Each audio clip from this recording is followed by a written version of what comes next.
Hello everyone and welcome to my channel. Today we will comparing the Sony 24mm f1.4 G Master and the Samyang 24mm f1.8. The Samyang lens has achieved great results in my last review, but can it compete with the Sony, which is known as the best 24mm lens for Sony cameras, and it's also 3 times more expensive? That's what we will find out in this comparison. As always, first I will show you the specs and differences of these two lenses. Then I will do an image comparison test, and after that we will come to the conclusion. Both lenses have the same focal length of 24mm, but the Sony lens has a max aperture of f1.4 and the Samyang lens a max aperture of f1.8. This means that the Sony lens is faster, which is an advantage in low light. Both lenses are also weather sealed. The Sony has 11 aperture blades and 13 elements in 10 groups, while the Samyang has only 9 aperture blades and 11 elements in 8 groups. The size of a lens is a crucial factor to consider when comparing two lenses. The Sony is the longer of the two lenses at 92mm. The Samyang with a length of 72mm is 20mm shorter. Besides being longer, the Sony has a larger diameter of 75mm compared to the Samyang's 65mm diameter. The weight of a lens is equally significant as its external dimensions, particularly if you intend to handhold your camera and lens combination for extended periods. The Samyang 24mm f1.8 weighs only 230 grams, which means is 250 grams, almost 50% lighter than the Sony 24mm f1.4 G Master, which has a weight of 445 grams. The Samyang lens has a minimum focus distance of 21 cm and a filter size of 58mm, whereas the Sony lens has a minimum focus distance of 24 cm and a 67mm filter size. Both lenses share a focus hold button, but the Samyang lens has also a special feature on this button, the Astrofocus mode. To activate this mode, all you have to do is to turn your camera while keeping the button on the lens pressed. A red LED will then light up to indicate the passage of Astrofocus mode. This will turn you to green when the focus is fixed on the infinity position. It works very well, and that can save you time. You can also see directly from the LED if the focus has shifted again. But I also have a tip for people who are using the Sony 24mm G Master for astro. Turn the focus ring until you have reached 11 meters on the scale. Then you have set the focus to infinity, and you also have perfect round and sharp stars. With the custom switch on the Samyang lens, the focus ring can be converted into an aperture ring, or you can use it as an AF/MF switch. However, you need the Samyang lens station if you want to program these features. The Sony 24mm f1.4 G Master has already built-in aperture ring, where you can use the click switch to choose if you prefer to have clicks or not. It also has an AF/MF switch on the other side. But the biggest difference is probably the price. The Sony costs €1,300 and the Samyang only €400. There is €900 in between. It's a lot of money, and you could buy, for example, another lens or a used A7 III for it. But is this €900 difference really fair, and can the Samyang really keep up with the top performance of the Sony? That we will find out right now in our comparison test. Have fun!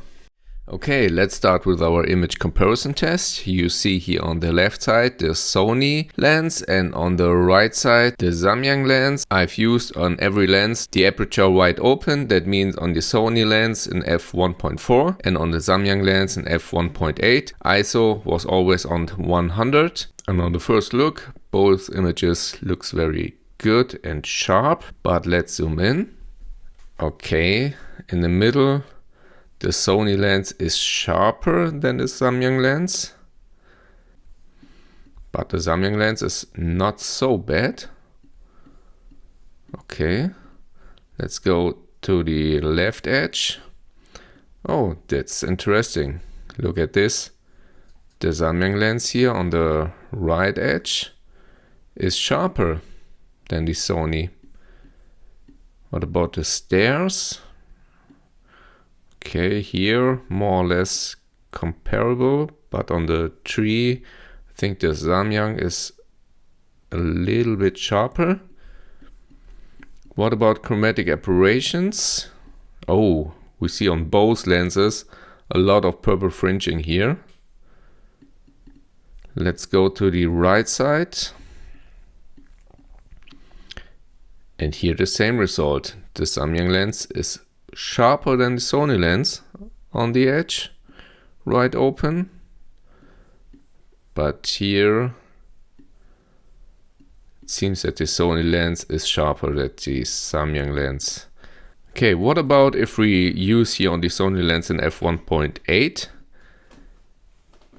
The middle has improved a little bit, still very sharp, but what about the corners? Let's go to the left corner here, and we see small improvement, but the Samyang lens is still slight sharper.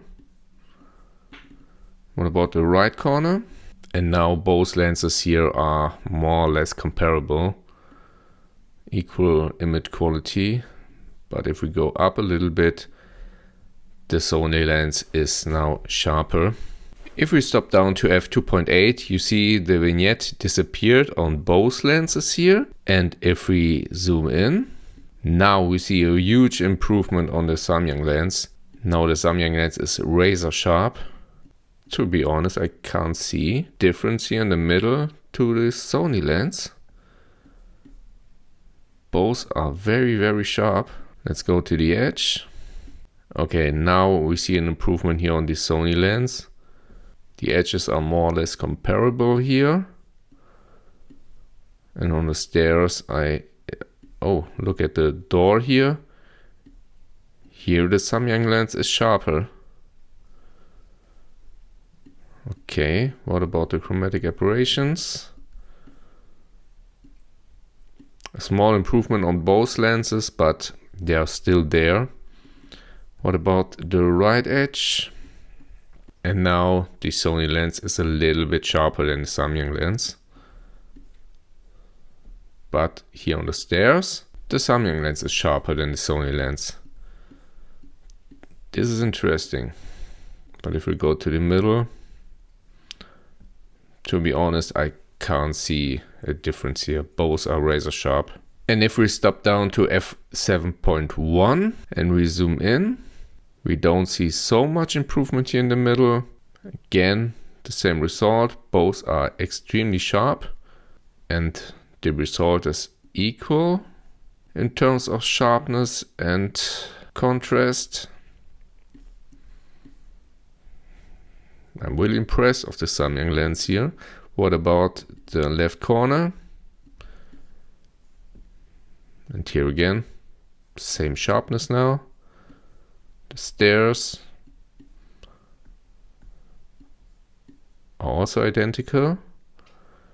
Maybe the Sony lens is now a little bit sharper here, but it's very difficult to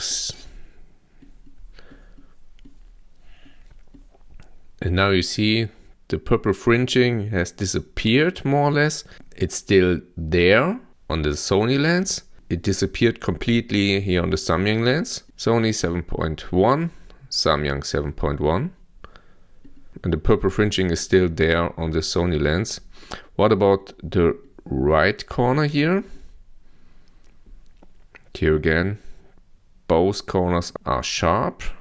And here on the stairs, the sharpness is identical now.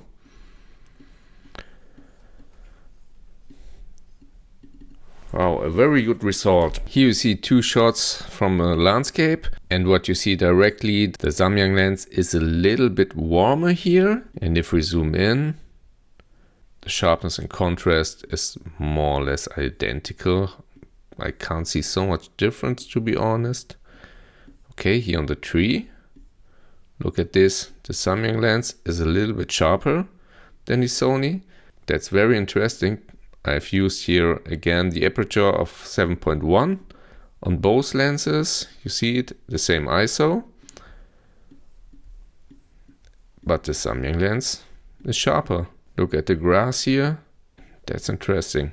And now a small bokeh comparison. I've used here an aperture of f1.4 and here the aperture of f1.8. And you see the difference is not so much. Both lenses had very, very smooth bokeh here. It looks very good. And what about the bokeh balls? I've used here on the Sony lens the aperture of f1.4 and here the aperture wide open on the Samyang lens of f1.8. And now you see the bokeh balls, of course, are bigger now than on the Samyang lens. And if we zoom in, both looks very good. I can't see any onion rings on both lenses, and the sharpness in the middle, again, on both lenses, very, very good. And on the right side, not perfect round on both lenses, but all in all, I'm very happy with both bokeh balls here. And these are the bokeh balls at f2.8 on both lenses. And now you see the difference between the aperture blades here, the 9 on the Samyang lens and here. And due to the 11 aperture blades from the Sony, you have much rounder bokeh balls here. Here now the bokeh balls at f7.1. The sharpness in the middle on both lenses, again, very, very sharp. And these are the bokeh balls here. And if we check the Sunstars on both lenses, go to 50%. Both are very nice, but the Sunstar on the Samyang lens is a little bit bigger than on the Sony lens, but you see more stripes here from the sun due to the 11 aperture blades. And now probably the moment that you have been waiting for, the astrophotography test here. I've used on both lenses the widest aperture, that means on the Samyang lens the aperture of f1.8 and on the Sony lens an aperture of f1.4, and I've used on both lenses ISO of 500. And if we zoom in, you see here the Orion Nebula. The Sony lens here is a little bit sharper, but you see here more purple fringing here on the Samyang lens. But all in all, the stars on both lenses are very round. What about the edges? Okay, you see here a little bit of coma, but only on the widest side here. And if we go down a little bit, again here a little bit chromatic aberrations. But all in all, very round stars. What about the left side here? Okay, also a very comparable result. Look at the stars here on the Sony, on the Samyang lens. But the trees here on the Sony lens are a little bit sharper. And if we stop down to f1.8 on the Sony lens, again the same seconds, f1.8, ISO 500. 10 seconds exposure time, and on the Samyang lens the same settings. And let's see if we have an improvement on the Sony lens. No, I don't think so in the middle. Let's go to the edge.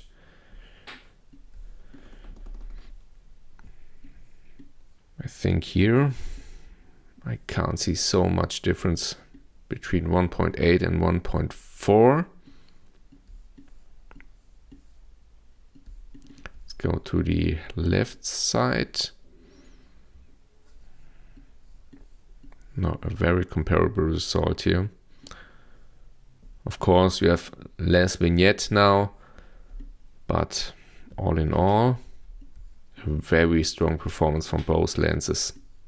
And if we stop down to f2.8, let's see if we have any improvements on both lenses.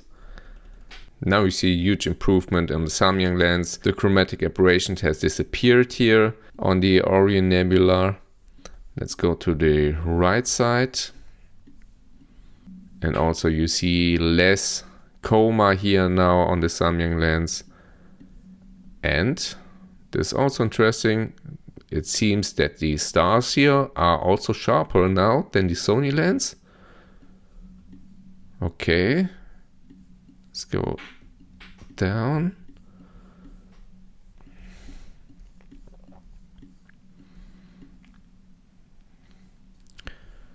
The houses are also very sharp. Maybe on the Samyang lens again sharper than on the Sony lens. Look at the trees here. Here again. Here the trees are more or less comparable. Okay, on the left side, seems that the Sony lens is sharper. But all in all, a very, very good performance from both lenses. And the last test here is Vignette Comparison, we have a strong vignette on both lenses at the open aperture, on the Sony at f1.4 and on the Samyang at f1.8. And if we stop down to f1.8 on the Sony lens, you see the vignette has disappeared a little bit. If we stop down to f2, you see the vignette has disappeared a little bit on the Samyang lens, but the vignette on the Sony lens is equal to an f1.8. And if we stop down to f2.8, you see another improvement on the Samyang lens. We have a much better result than on f2.0, and on the Sony lens more or less the same than at f1.8 or f2. All in all, a very, very good result of both lenses.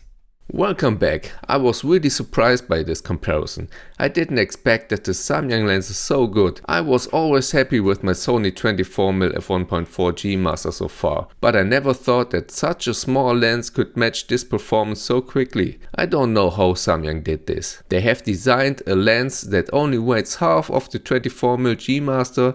It's almost as sharp and has extra astro features on top. I was so surprised that Samyang can show the stars so good right into the corners of the picture. That's not normal for a small lens like this. If I had to choose between these two lenses again, it would be really difficult for me.